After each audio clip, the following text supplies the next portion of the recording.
Kita seringkali mendapati guru-guru sejarah di sekolah lanjutan keliru membedakan dua nama Doesdeker. Nama pejuang keadilan ini dipakai oleh dua orang, tapi anehnya orang kerap menyamakan antara Doesdeker Multatuli dan Doesdeker Setiabudi, padahal mereka berbeda.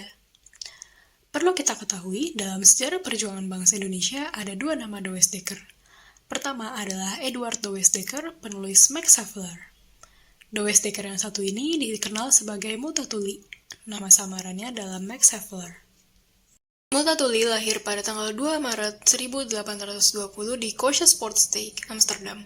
Ayahnya seorang kapten kapal. Semula, Multatuli dimasukkan ke sekolah pendeta, tapi akhirnya ia bekerja di kantor dagang. Setelah itu, ia berlayar ke Hindia Belanda. Dan pada tanggal 4 Januari 1839, Multatuli mendarat di Batavia.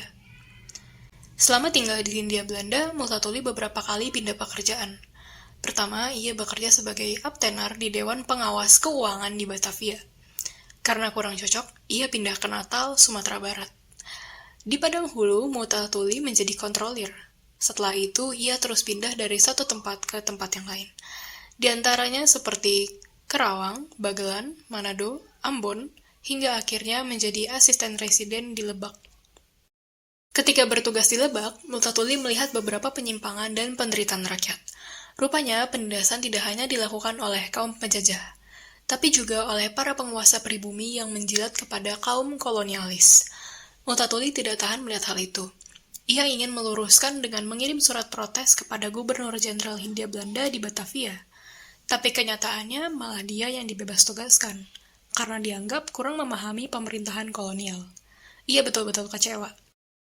Karena frustasi, Multatuli kembali ke Eropa. Ia tinggal di Belgia sambil menulis buku Max Havelaar. Buku itu menjadi karya besar. Max Havelaar telah membuka mata dunia tentang kebiadaban pemerintahan kolonial di Indonesia. Dalam buku tersebut diceritakan kisah cinta Saijah dan Adinda yang harus terputus karena kekejaman pemerintah kolonial Hindia Belanda. Multatuli meninggal pada tanggal 19 Februari 1887 di Neder-Ingelheim, Belgia. Sebagai penghormatan dan perjuangannya menegakkan keadilan di Hindia Belanda, jenazahnya dikremasikan di Gotha. Doesdeker yang satu lagi adalah Dr. Danudirja Setiabudi. Nama lengkapnya adalah Ernest Eugene Francois Doesdeker. Setiabudi adalah seorang Indo yang tidak mau mengakui keindoannya. Ia masih keponakan jauh dari Multatuli. Setiabudi lahir pada tanggal 28 Oktober 1879 di Pasuruan, Jawa Timur. Setiabudi adalah seorang patriotik. Semula, ia bekerja di perkebunan dan pernah menjadi guru kimia di Malang. Selain itu, ia pun pernah menjadi sukarelawan dalam Perang Boer melawan Inggris di Afrika Selatan.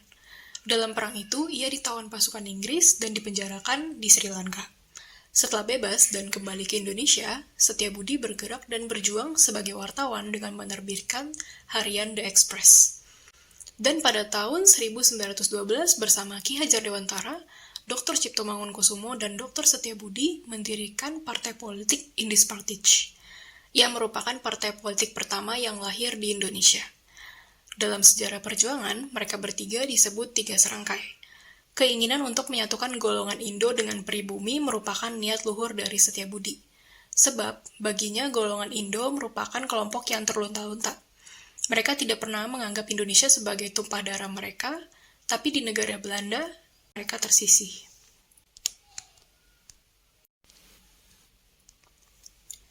Pada tahun 1913, bersama rekan-rekan seperjuangan, Setiabudi membentuk Komite Bumi Putra. Komite itu dibentuk untuk menentang peringatan bebasnya negeri Belanda dari penjajahan Perancis. Karena kegiatan Komite Bumi Putra, Setiabudi akhirnya ditangkap dan diasingkan ke negeri Belanda.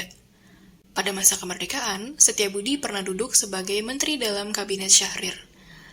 Dan pada waktu agresi militer II, ia kembali ditangkap dan dipenjarakan. Dr. Danudirja Setiabudi meninggal pada tanggal 28 Agustus 1950 di Bandung. Nah, sekarang jelas sudah perbedaan dua nama Doesdeker tadi. Semoga saja cakrawala pandang kita terhadap pengetahuan sejarah perjuangan bangsa semakin terbuka lebar. Karya Dr. Andes Dedik Eka Diana, Guru PPKN SMP Negeri 88, Selipi, Jakarta.